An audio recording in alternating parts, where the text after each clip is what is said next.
தோழர் நர்மதா தேவி அவர்கள் எழுதி நம் வெளியிட இருக்கக்கூடிய பெண் அன்றும் இரு நிகழ்ச்சியில் கலந்து கொண்டிருக்கக்கூடிய நூலை வெளியிட இருக்கக்கூடிய கட்சியினுடைய மாநில செயலாளர் அருமை தோழர் ஜி கே பாலகிருஷ்ணன் அவர்களே, முதல்ல போட்டுதான்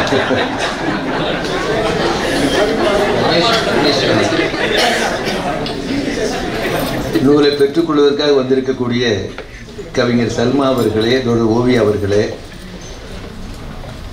வாழ்த்துறை வழங்க இருக்கிற அறிமுத்தர் வாசிக் அவர்களே, ராதிகா அவர்களே, கண்ணன் அவர்களே, வெங்கடேஷ் சாஸ்திரி அவர்களே, நிகழ்ச்சியை தொகுத்து வழங்கிக் கொண்டிருக்கக்கூடிய ரமேஷ் அவர்களே, இந்த நிகழ்ச்சியில் கலந்து கொண்டிருக்கக்கூடிய நண்பர்களே, தோழர்களே, சகோதரிகளே, அறிமுத்தர் நர்மதா அவர்கள் பாரதி புத்தகாலயத்தினுடைய புக் டே இணைய இதழுக்காக எழுதிய தொடர் என்பது நூலாக நாம் வெளியிட இருக்கிறோம். குறிப்பாக 510 பக்கங்களை கொண்ட இந்த நூல் தொடராக நர்மதாவில் எழுதுகிற போது நீங்கள் நூலை படித்து பார்த்தீங்கன்னா தெரியும், இந்த நூலை எழுதுவதற்காக அவர் எத்தனை நூல்களை படித்திருக்கிறார், எந்த அளவுக்கு கடுமையாக உழைத்திருக்கார் என்பதை நம்மால் புரிந்து கொள்ள முடியும். குறிப்பாக கடந்த காலத்திலும் நிகழ்காலத்திலையும் பெண்களின் நிலை, பெண்ணுரிமை, பெண்ணடிமைத்தனம் ஆகிய பல்வேறு அம்சங்களை வரலாற்று ரீதியிலும் கருத்தியல் ரீதியிலும் பெண்ணடிமைத்தனத்துக்கு எதிராக நடைபெற்ற கள போராட்டங்களையும் ஒரு காம்ப்ரிஹென்சிவ், ஒரு முழுமையான அடிப்படையில் இந்த நூலை நர்மதா அவர்கள் எழுதியிருக்கிறார். 8 பகுதிகளை கொண்ட நூல் இது. ஒவ்வொரு பகுதியிலையும் 4-5 அத்தியாயங்கள் என்பது இந்த நூலில் இருக்கு. 510 பக்கங்களை கொண்ட நூலை பொறுத்தவரையில் சில அம்சங்களை மட்டும்தான் சொல்ல முடியும். 1-2 அம்சங்களை உங்களுடைய கவனத்துக்கு கொண்டு வர விரும்புகிறேன். குறிப்பாக இந்த நூலில் 7வது பகுதியில் சில பெண்கள் தனியாகவும் சிலர் அமைப்பாகவும் பெண்களை திரட்டி நடத்திய பல்வேறு இயக்கங்களை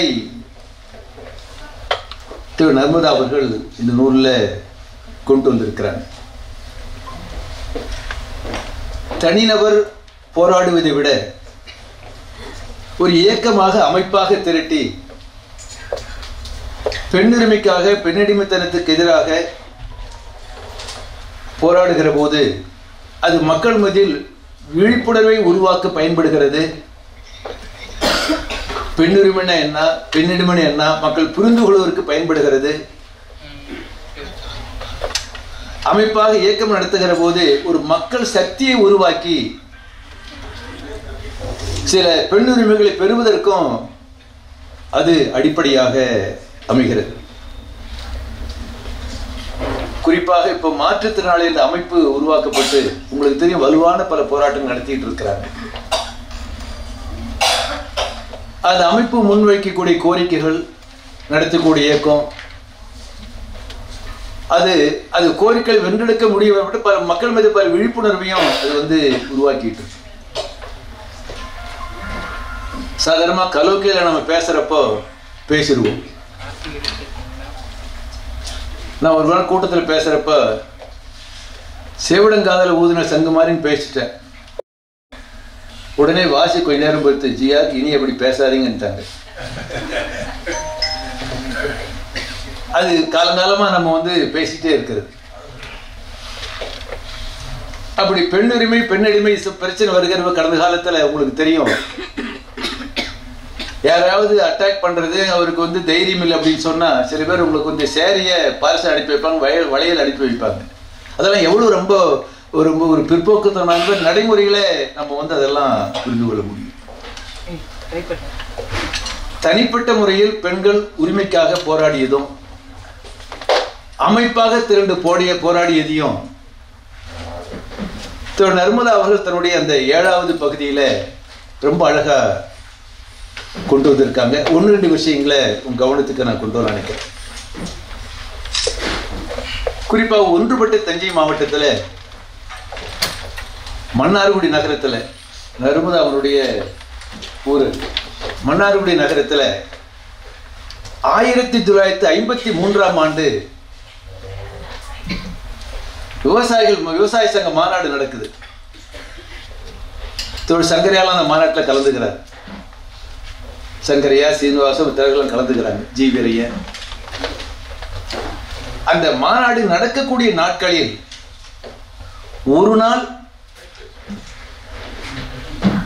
பெண் விவசாயிகள், விவசாய தொழிலாளர்கள் அவர்களுக்காக ஒரு நாள் மாநாடும் அந்த அரங்கத்திலே நடக்குது 1953. அந்த மாநாட்டில் KP ஜானகி அம்மாள் கலந்துக்கிறாங்க, பாப்பாவம்மா கலந்துக்கிறாங்க. அந்த பெண்கள் மாநாட்டில் அந்த பெண்கள் மாநாட்டில் 2 பேரும் பேசியது என்பது சில விஷயங்களை நர்மதா புத்தகத்தில் கொண்டு வந்திருக்கிறாங்க. ஜானகியம்மா பேசுறாங்க, பாப்பாவம்மா பேசுறாங்க. விவசாயத்துல ஆண்கள் செய்யக்கூடிய வேலையை தான் பெண்கள் செய்யறாங்க. ஆனா பெண்களுக்கு கூலி குறைவா கொடுக்கறாங்களே, ஆண்களுக்கும் பெண்களுக்கும் சமமான கூலி வேண்டும் என்ற அந்த பிரச்சனை உள்ளிட்டு அடுத்து கீழ்த்தஞ்சையில் பண்ணை அடிமையிலே பெண்கள் மிகவும் மோசமான நிலைக்கு அவர்கள் நடத்தப்படுவது, இவர்கள் குறித்து ஜானகி அம்மா பாப்பாவம்மா அவர்கள் பேசியது அந்த விவசாய சங்க மாநாட்டில் பெண்கள் மாநாடு தனி நடத்தி அந்த மாநாட்டு நிகழ்ச்சியில் வந்து 2 பேர் பேசியிருக்காங்க, நூலில் கொண்டு வரப்பட்டு.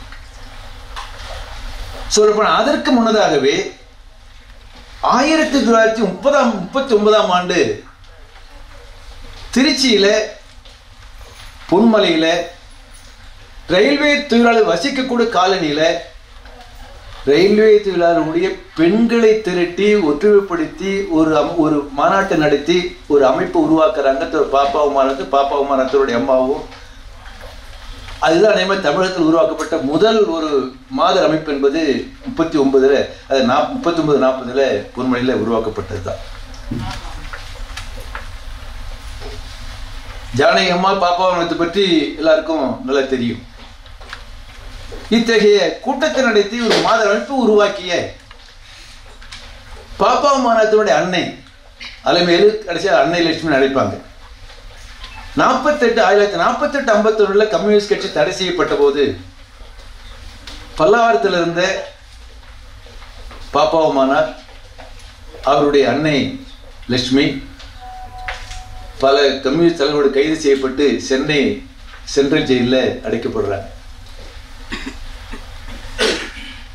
அவர்களாம் அரசியல் கைதிகளாக இருந்தாலும் கிரிமினல் மாதிரி அந்த சிறை நிர்வாகம் நடத்துது.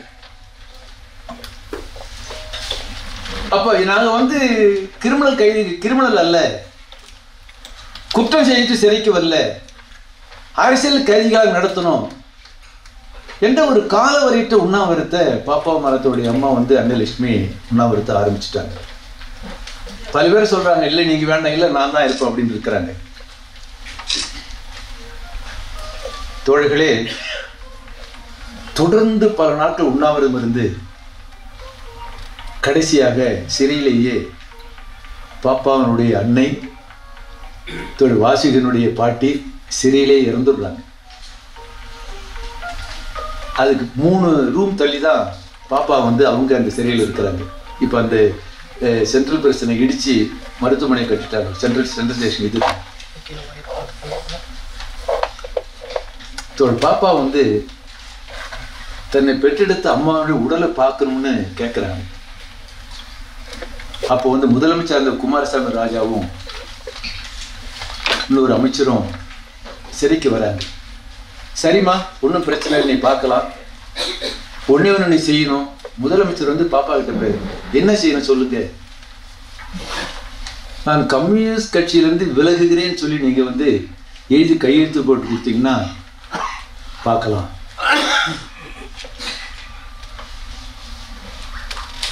அம்மா உடலை பார்க்கறதா, ஏற்றுக்கொண்ட லட்சியத்தை கைவிடுவதா வருகிற போது பாப்பா சொல்றாங்க, நான் லட்சியத்தை கைவிட மாட்டேன்னு, நான் வந்து எழுதி தர மாட்டேன்னு சொன்ன உடனே கடைசி வரையிலும் பாப்பா பார்க்க முடியல. அவங்க வந்து பாடியை கொண்டு போய் எங்க டிஸ்போஸ் பண்ணாங்கன்னு தெரியாது. ஒரு அத்தகைய ஒரு பெண்களை திரட்டி பெண் உரிமைக்காக, பெண் அடிமைத்தனத்துக்கு எதிராக போராடக்கூடிய அந்த மகத்தான போராட்டத்தை நடத்த ஆரம்ப காலத்துல எந்த அளவு கடுமையான போராட்டத்தை நடத்தியிருக்கார்கள் என்பது இது ஒரு முக்கியமான உதாரணம். நர்மதா இந்த நூல்ல தமிழ்நாட்டை பற்றி மட்டும் இல்லை, ஆந்திராவில், மகாராஷ்டிராவில், மேற்கு வங்கத்தில், கேரளாவில் ஏராளமான விவரங்கள். எல்லாத்தையும் போக முடியாது, நான் ஒன்று ரெண்டு மட்டும் சொல்ல விரும்புகிறேன். முக்கியமானது மகாராஷ்டிராவில் வார்லி என்ற பகுதியில் முழுக்க முழுக்க வந்து பழங்குடியின மக்கள் வசிக்கக்கூடிய பகுதி. இன்னைக்கும் எப்படி கீழ்த்தஞ்சையில பண்ணை அடிமைகள் இருந்தாங்க, அதை விட மோசமான ஒரு அடிமைத்தனம் அந்த வார்லியில் இருந்தது. அதாவது அங்கு உள்ள திருமண அடிமைகள் பேர் அந்த பிரச்சனைக்கு. திருமண அடிமைகள் சொன்னா அந்த மலைவாழ் மக்கள்ல ஒரு ஆணு பெண்ணையோ பெண் ஆணையோ கல்யாணம் பண்ணிக்கணும்னா நிலச்சுவார்ந்த போயிட்டு பணம் கேட்கணும், 200 ரூபா பணம் கொடுப்பாரு, கல்யாணம் பண்ணிக்கலாம். கல்யாணம் பண்ணிக்கிட்ட பிறகு அந்த நிலச்சுவார்ந்தார் சொல்ற இடத்துல அவங்க 2 பேரும் வசிக்கணும், அவங்க சொல்ற வேலை செய்யணும். அவர்களுக்கு பிறக்கக்கூடிய குழந்தைகளும் வந்து அந்த திருமண அடிமைகளாக தான் இருப்பாங்க. சில நேரத்துல அந்த கணவர் வந்து வெளியூருக்கு போக வேண்டிய கட்டாயம் ஏற்பட்டா அந்த நிலச்சுவார்ந்தார் அவருடைய பழங்குடிய அந்த மனைவியை பாலியல் வன்புறவுக்கு உள்ளாக்கி அத்தகைய செயலுக்கு பிறக்கூடிய குழந்தைகளுக்கு தனியாக பேர் வச்சு அழைச்சிட்டு இருந்தாங்க வார்லியில. அப்படிப்பட்ட மோசமான ஒஸ்ட் கைண்ட் ஆஃப் விமன் அப்ரேஷன். அந்த நிலைமையில பாம்பேல ஒரு உயர் நடுத்தர வர்க்க குடும்பத்தில் பிறந்த கோதாவரி பர்லேக்கர் பாம்பே நகரத்துல முதல் சட்டம் படித்து பட்டப்படிப்பு பெற்றவர். அட்வொகேட்டா படிச்சு முடிச்சாங்க. கம்யூனிஸ்ட் கட்சியை சேர்ந்தாங்க. அவங்க நான் வார்லிக்கு போறேன், திரட்ட போறேன்னு சொல்லி வார்லிக்கு போனாங்க. கம்யூனிஸ்ட் கட்சி கோதாவரி பர்லேக்கர் மகத்தான போராட்டத்தை நடத்தி ஊரா ஜனங்களை திரட்டி ஒவ்வொரு ஊருக்கும் போயிட்டு அந்த அடிமை நிலையிலிருந்து பெண்களையும் ஆண்களையும் விடுவித்த மகத்தான போராட்டம் நடத்தியவர் கோதாவரி பர்லேக்கர், மகாராஷ்டிராவில் வார்லி அந்த பகுதியில். அந்த அன்றைய அடிமைத்தனம் இன்னைக்கும் வந்து அப்படி அடிமைத்தனத்தை ஒழிச்சது மட்டும் இல்ல, கோதாவரி பர்லேக்கர் அந்த வார்லி பகுதியில ஒடுக்கப்பட்ட ஏழை குடும்பங்களுக்கு கல்வி அளிப்பதற்காக அவர்கள் துவங்கியது 60 பள்ளிகள் இன்னைக்கு நடந்துகிட்டு இருக்கு. அப்போ ஒரு மக்களுக்காக போராடுகிற போது அந்த விடுதலை என்பது மட்டுமல்ல. நீங்க கேள்விப்பட்டிருப்பீங்க, காந்தி வந்து தென்னாப்பிரிக்காவில் வந்து முதல் போராட்டம் வந்து பீகார்ல சம்பரன்ல அந்த அவுரி விவசாயிகளுக்காக நடத்திய போராட்டம் தான். போன உடனே போராட்டத்தை நடத்தி இதுக்கு வந்து இங்கிலாந்து இவங்க வந்து கட்டாயப்படுத்தக்கூடாதுன்னு சொல்றது மட்டும் இல்லாம முடிவு என்ன பண்றாருன்னா அந்த சம்பரன் பகுதியில 4 பள்ளிக்கூடத்துக்கு முடிவு பண்ணி 4 பள்ளிகளை திறந்து தன்னுடைய பையன் தேவதாசர் பள்ளி நிர்வாகம் பண்ண சொல்றாரு. சுந்தரையா அது மாதிரி அவருடைய பிறந்த ஊர்ல முதல்ல வந்து பள்ளிக்கூடத்தை ஆரம்பிச்சார். தாகூர் ஆரம்பித்த பள்ளி என்பது இன்னைக்கு மிகப்பெரிய பல்கலைக்கழகமாக இருக்கிறது. அது 60 இன்னைக்கு செயல்பட்டு இருக்கு. அந்த அடிப்படையில் மகத்தான போராட்டத்தை இப்படி அனைவருமே இந்தியா முழுவதும் பல இடங்களில் ஏராளமான விஷயங்களை சொல்ல முடியும். அடுத்து தனிப்பட்ட முறையில் பெண்ணடிமைத்தனத்துக்கு எதிராக, குழந்தை திருமணத்துக்கு நடத்திய போராட்டங்கள் ஏராளம் இருக்கு சொல்ல முடியும். அது ஒரு அம்சத்தை நர்மதா புத்தகம் கொண்டு வந்திருக்காங்க, சுருக்கமா சொல்லியிருக்காங்க, விளக்கமா அதை பற்றி ஏராளமான விவரங்கள் என்பது இருக்கு. குறிப்பா பாம்பேல நீங்க பல பேர் படிச்சிருக்கலாம், ரக்மா பாய்னு ஒரு பெண்மணி. ரக்மா பாய்னா அவங்க வந்து முஸ்லீம் இல்லை, ஹிந்து. இந்து மதத்தை சார்ந்த ஒரு அப்பர் காஸ்ட் குடும்பத்தில் பிறந்தவங்க தான் ரக்மாபாய். அன்னைக்கு இருக்கிற அந்த குழந்தை திருமணம், அந்த சனாதனம், அதன் அடிப்படையில் 11 வயதான ரக்மாபாய 19 வயதான இன்னொருக்கு 1875 கட்டாய திருமணம் செஞ்சு வைக்கிறாங்க பாம்பே நகரத்துல.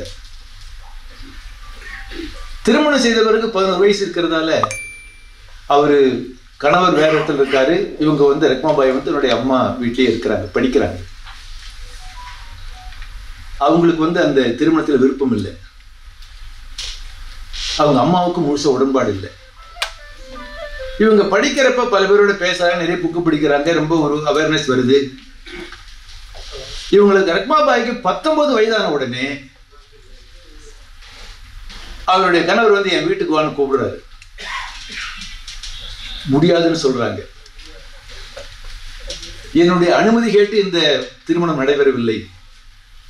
நான் 11 வயது இருந்த போது கட்டாயப்படி திருமணம் செய்ய வச்சிங்க, நான் உன்னோட வர முடியாதுன்னு ரொம்ப ஸ்டெபனா நிற்கிறாங்க.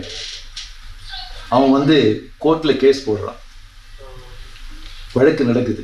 திருப்பி என்னன்னா, நீ கணவனோடு போய் வசிக்கணும், இல்லைன்னு சொன்னா 6 மாதம் ஜெயிலுக்கு போகணும்னு சொல்றாங்க.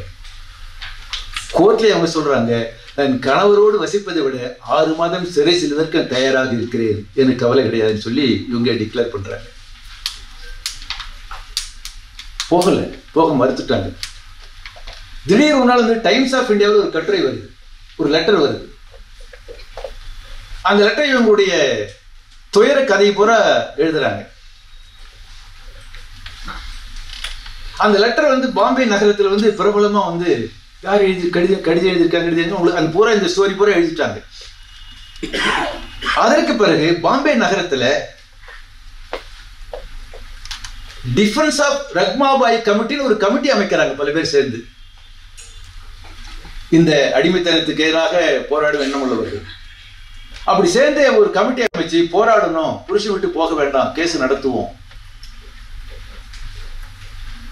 அதற்கு பிறகு ரக்மாபாய் என்ன பண்றாங்கன்னு சொன்னா, விக்டோரியா மகாராணி கடிதம் எழுதுறாங்க, நாங்கெல்லாம் மோசமான நிலைமையில் இருக்கிறோம், 11 வயது கல்யாணம் பண்ணி வச்சாங்க, நான் ஏத்துக்கல, இதுக்கு முடிவு கட்டணும், இந்த சனாதன இதை ஏத்துக்கலன்னு சொல்லி விக்டோரியா மகாராணிக்கு எழுதி லண்டன்ல பிரஸ்ல விவாதமாகுது, பாம்பேல விவாதமாகுது. அதற்கு பிறகு மகாராணி அங்கிருந்து உத்தரவு என்னன்னு சொன்னா, இந்த மேரேஜை டிசால்வ் பண்றாங்க. விக்டோரியா மகாராணி ஆர்டர்ல மேரேஜ், அதாவது இது சட்டத்துக்கு விரோதமான டிசால்வ் பண்ணிட்டாங்க. டிசால்வ் பண்ண பிறகு ரக்மாபாய் லண்டனுக்கு படிக்க போயிட்டு லண்டன்ல மெடிக்கல் படிச்சு பல ஆண்டுகளுக்கு படிப்பு முடிச்ச பிறகு திரும்பி குஜராத்ல சூரத் நகரத்துல சீஃப் மெடிக்கல் ஆபீசரா ஒர்க் பண்றாங்க. அவர் அம்மா எழுதிய புத்தகம் நெட்ல போட்டு பார்த்தும் கிடைக்கல. பர்தா, தி நெசசிட்டி ஃபார் கேன்சலிங் தி பர்தான்னு சொல்லி ஒரு புக் எழுதியிருக்கிறாங்க. பர்தானா உங்களுக்கு இந்த அப்பர் கால் ஹிந்து உங்களுக்கு இது மூடி இதை என்ன போடுவாங்களா, அதை பற்றி உங்களுக்கு எழுதிய புக்கு கிடைக்கல. அப்படி உங்களுக்கு எழுதி அதை பற்றி சீஃப் மெடிக்கல் ஆஃபீஸர் சூரத் நகரத்தில் ஒர்க் பண்ணி ஒரு தனிநபர் 1875 கட்டாய திருமணம்,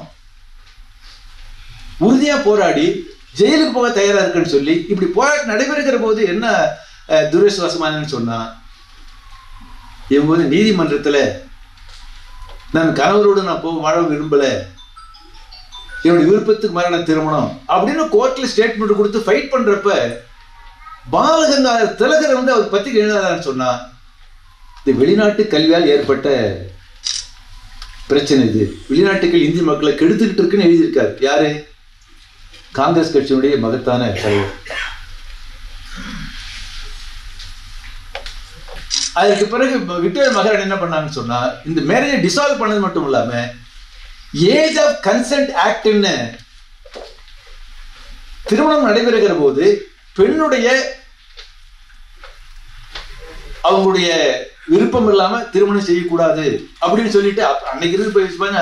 அப்ப ஏற்கனவே 10 வயசு இருந்தது, அவங்க 12 வயசா உயர்த்தி இருக்கிறாங்க. இது அதிகம் பாருங்க, அந்த age of consent bill 10 to 12 அந்த அளவு அதிகம் மோசம்.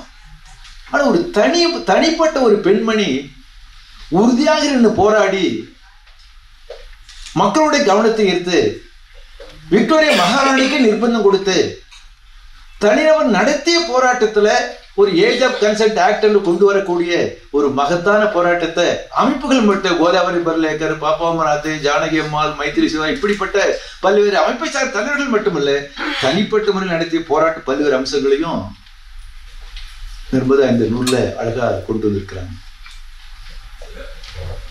அடுத்து அமைப்பாய் திரள்வது. அமைப்பாய் திரள் வருகிற போது வெறும் பெண்ணுரிமை என்ற அந்த ஒரு அம்சத்தில் மட்டுமல்ல, ஒட்டுமொத்தமாக அந்த இருக்கக்கூடிய அரசியல், பொருளாதார, சமூக சூழலை ஒட்டி பெண்ணுரிமைக்காகவும் பெண்ணடிமைத்தனத்துக்கு எதிராக நடத்தக்கூடிய போராட்டத்துல அந்த இருக்கக்கூடிய சமூக மாற்றத்துக்கான போராட்டத்தை இணைத்து போராடுகிற போது அது மேலும் மிகப்பெரிய வலுவடை.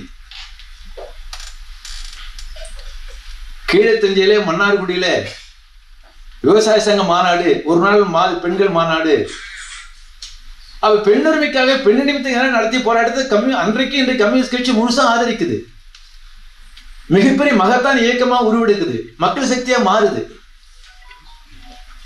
அந்த அடிப்படையில ஒரு பெண்ணுரிமைக்காகவும் பெண்ணடிமைக்கு எதிராகவும் வலுவாக எப்படி போராட வேண்டும் என்பது தனிப்பட்ட முறையில் எடுத்த முயற்சி. அமைப்பு பல்வேறு விஷயங்களை கொண்டு வந்திருக்கிறாங்க. அடுத்து முக்கியமானது, நர்மதா இந்த நூல்ல பல்வேறு தளத்துல பெண் ஏன் அடிமையானால் இந்தியாவில், ஐரோப்பிய நாடுகள்ல, இங்கிலாந்துல, இப்படி பல்வேறு அம்சங்கள். இந்தியாவிலேயே சுதந்திர காலனி நாடாக இருந்த போது 47க்கு பிறகு ஒவ்வொரு அம்சத்திலையும் பல்வேறு அம்சங்களை, ஏராளமான விவரங்களை திரட்டி கொண்டு வந்திருக்கிறார். அதில் முக்கியமாக ஐரோப்பிய நாடுகள் பற்றி சொல்லுகிற போது அதுல குறிப்பா மார்ச் மாசம் 8ஆம் தேதி சர்வதேச மகளிர் தினம் என்ற அந்த நாள் அது எப்படி உருவானது என்பதை சுருக்கமாக விளக்கியிருக்கிறாங்க. அது பற்றி பத்திரிகை ஜவஹர் அவர்கள் கடந்த காலத்துல மார்ச் 8 எப்படி உருவானது பல்வேறு கருத்துக்கள் சொல்லிக்கிட்டே இருந்தாங்க. அவர் தான் முற்றுப்புள்ளி வைக்கிற மாதிரி உங்களுக்கு அவர் எழுதிய சிறு பிரசுரத்துல மார்ச் 8 என்பது எந்த பின்னணியில் உருவானது, எந்த போராட்டம் உருவானதுன்றதை எழுதியிருந்தார். அதை நான் எழுதியிருக்கிறாங்க. 1917ஆம் ஆண்டு மார்ச் மாசம் 8ஆம் தேதி பெட்ரோல்கள்ல ரஷ்யாவில் பெண் தொழிலாளர்கள் தங்கள் ஆலைகளை விட்டு வெளியேறி பிரம்மாண்டமான பேரணியாக மற்ற ஆலைகளுக்கு போய் பெண் தொழிலாளிகள் மட்டுமல்ல ஆண் தொழிலாளிகள் வெளியே வாங்கன்னு சொல்லி மிகப்பெரிய போராட்டத்தை மார்ச் மாசம் 8ஆம் தேதி 1917 ஆரம்பிக்கிறாங்க. 2ஆம் நாள் மிகப்பெரிய ஒரு மகத்தான இயக்கமா அது உருவெடுக்குது. சொல்ல போனா சமாதானம், உணவு, நிலம் என்ற பீஸ், பிரெட், லேண்ட் என்ற அந்த முழக்கத்தோடு சேர்ந்து வடிவெடுக்குது. அதுக்கு பிறகு உங்களுக்கு அந்த ஜார் ஆட்சி அகற்றப்படுது. அப்புறம் நவம்பர் மாசத்துல கம்யூனிஸ்ட் தலைமையில் புரட்சி நடைபெற்று கம்யூனிஸ்ட் ஆட்சிக்கு வருது. அப்ப இப்படி மகத்தான போராட்டத்தை உருவாக்குறதுக்கு அந்த மார்ச் மாசம் 8ஆம் தேதி 1917 அந்த பெண் தொழிலாளி எழுச்சி என்பது உருவாகுது. 1922ஆம் ஆண்டு சோவியத் யூனியன் அது லெனின் தலைமையில் கம்யூனிஸ்ட் கட்சி அரசாக உருவான பிறகு 22ஆம் ஆண்டு தான் லெனின் குறிப்பாக இந்த மார்ச் மாசம் 8ஆம் ஒவ்வொரு ஆண்டும் ஒரு மகளிர் தினமாக கொண்டாட வேண்டும் என்று அங்கே சோவியத் யூனியன் முடிவெடுத்து உலகம் முழுவதும் மகளிர் தினம் கொண்டாடப்படக்கூடிய அந்த போராட்டத்தை மட்டும் நம்ம பரிசீலித்து பார்த்தீங்க சொன்னா, not just for rights of the women's alone, அந்த சமூகம், மன்னராட்சி, மக்களுடைய கோரிக்கைகள், அதோடு சேர்ந்து பெண்ணுரிமை, இப்படி காலங்காலமாக உங்களுக்கு இப்படி நடக்கக்கூடிய இயக்கத்துல எப்படிப்பட்ட மாற்றம் வந்திருக்கு, எப்படி போராட வேண்டும் என்பது ஏராளமான விஷயங்களை நர்மதா கொண்டு வந்திருக்கிறார். குறிப்பா இப்போ கண்டெம்பரரி இன்னைக்கு சமகால உலகத்தில் இருக்கக்கூடிய பல்வேறு பிரச்சனைகளையும் துவக்கத்துல டீல் பண்றாங்க. ஒரு குடும்பத்துல கணவர் இருப்பாரு, அப்பா இருப்பாரு, அண்ணன் தம்பிகள் இருப்பாங்க. ஆனா குடும்ப வேலைகளை பெண்கள் தான் செய்யணும்.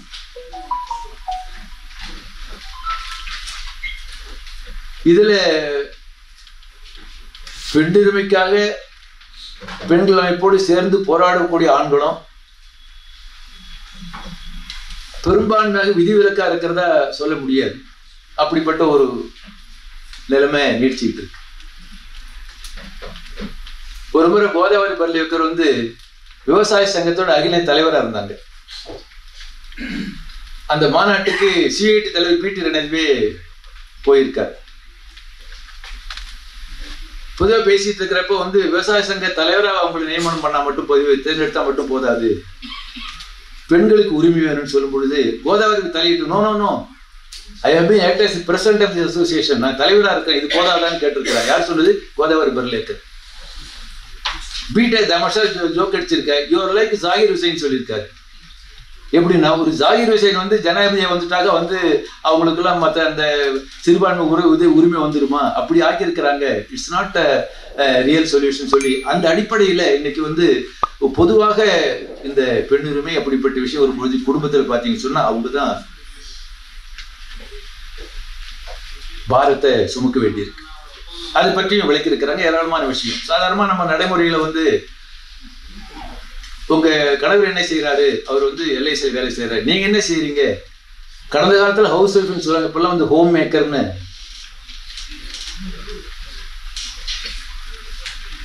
அது வந்து அது ஹோம் மேக்கர், அது வந்து தேங்க்லெஸ் ஜாப்னு சொல்லிட்டு அது நர்மதா என்ன சொல்றாங்கன்னா, இந்த தேங்க்லெஸ் ஜாப் என்பது குடும்பத்துல எல்லா வேலைகளையும் பெண் சுமக்கிற, அதுக்காகவே சொன்ன மாதிரி இருக்க தேங்க்லெஸ் ஜாப் என்பது அப்படிப்பட்ட ஒரு நிலைமையை நீடிச்சுக்கிட்டு இருக்கு. அப்ப இதை பற்றி வருகிற போது ஒரு முக்கியமான அம்சம், ஐநா மன்றத்தில் தொடர்ந்து பல ஆண்டு காலமாக விவாதத்துக்கு வந்தது. கடைசியா பல ஆண்டுகளுக்கு முன்னதாக ஐநா மன்றம் வெளியிட்ட UNDP என்ன சொன்னாங்கன்னு சொன்னா, ஒரு குடும்பத்துல அந்த டொமஸ்டிக் அஃபேர் வேலையை செய்யக்கூடிய பெண்களுடைய அந்த பணியையும் அந்த வேலையும் கணக்கில் சேர்த்தா நம்ம வந்து ஒரு நாட்டினுடைய GDP கணக்கெடுக்கிற அடிப்படையில் உங்களுக்கு அப்படிப்பட்ட ஒரு அம்சத்தை UNDP வெளியிட்டு இருக்கிறாங்க. ஆகவே பல்வேறு அம்சங்கள் கருத்தியல் ரீதியாக களப்போராட்டம் பற்றி அமைப்புகள் பற்றி ஒரு காம்ப்ரிஹென்சிவா அநேகமாக இதுவரை அப்படிப்பட்ட நூல் என்பது வந்ததில்லை. அப்படி மகத்தான நூலை வெளியிட இருக்கிறோம்.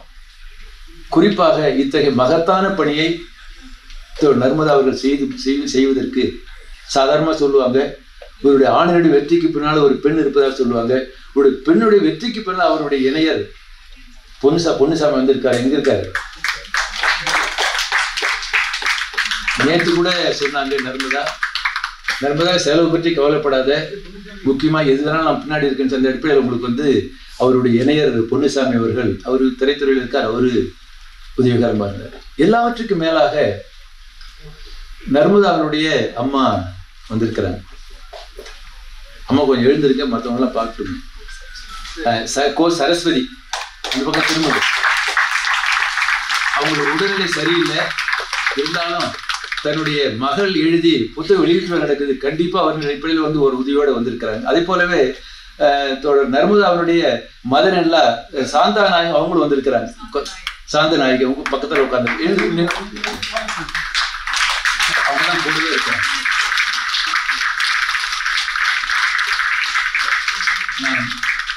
அவர் வந்து கோஆர்டினேட் பண்ற ஒரு சீட்டு காமிச்சிட்டாரு. நம்ம ஒன்று விஷயத்தை முடிச்சுடுறேன். இத்தகைய மகத்தான பணியை நர்மதா செய்வதற்கு பின்புலமாக இருந்தது அவருடைய வாசிப்பு. நம்மில் பலர் இந்த இயக்கத்திற்கு வந்த பிறகு வந்து புத்தகத்தை படிக்கிறதுக்கு ஆரம்பிப்போம். அவங்க ஒரு 26 மாதங்கள், 2 வருஷம் 2 மாதம் மறைந்த பத்திரிகை ஜவஹர் வீட்டுக்கு போய் அங்கேயே இருந்து பல நூல்களை படித்து அவரோடு விவாதித்து, அதற்கு பிறகுதான் வந்து நம்ம வந்து இப்படி இயக்கத்தில் சேர வேண்டும் முடிவுக்கு வராங்க. ஒரு நாள் ஜவஹர் வந்து எங்க வீட்டுல ஒரு மாணவி இருக்கிறாங்க, நீங்க வந்து சண்டா மீட் பண்ணலான்னு சொன்னாங்க. நான் போனபடி எங்க மாணவி காணுமே, என்ன மாணவினா இவங்க தான் நாங்க. ஜவஹர் சொன்னார். இவங்க அதற்கு முன்னதாக ஒரு நாள் பத்திரிகையாளர் ஞானியை பார்க்க, ஞானி வீட்டுல இருந்தாங்க, தினமலர்ல அந்த சப்ளிமெண்ட்ல ஒர்க் பண்ணிட்டு தான் நான் பேசல வந்துட்டேன். அந்த அடிப்படையில ஒரு 2 வருஷம் 2 மாதம் நூல்களை படிப்பதற்காகவே அது போல இவங்களுக்கு பயன்பட்டு இருக்கு. அந்த அடிப்படையில அவர் முடிவெடுத்துமே பாராட்ட மாநில செயலர் வந்து பாராட்ட அவசியம் இருக்கிறது. அவங்க ஜவஹர் வீட்டில் பேசுகிற போதுதான் நான் 2 ஆண்டுகள் 2 மாதங்களாக கணிசமான நூல்களை படித்தேன், ஜவஹரோடு விவாதித்தேன். நான் மார்க்சிஸ்ட் கம்யூனிஸ்ட் கட்சியை சேர விரும்புகிறேன்னு நர்மதா வந்து அவருக்கு சொன்னாங்க. அதற்கு பிறகு அவங்க முன்னுரை எழுதியிருக்கிறாங்க. இப்பொழுது மாநில அலுவலகத்தில் செய்யக்கூடிய பணியை பற்றி எழுதியிருக்க. அந்த அடிப்படையில் நர்மதா அவர்களுடைய நூலை எல்லாரும் வாங்கணும், படிக்கணும், மக்கள் மீது கொண்டு விட்டு அந்த அடிப்படையில் மகத்தான நமக்கு அளித்த நர்மதா அவர்களை வாழ்த்து என்னுடைய விளக்குரை நிறைவு செய்கிறேன். நன்றி, வணக்கம்.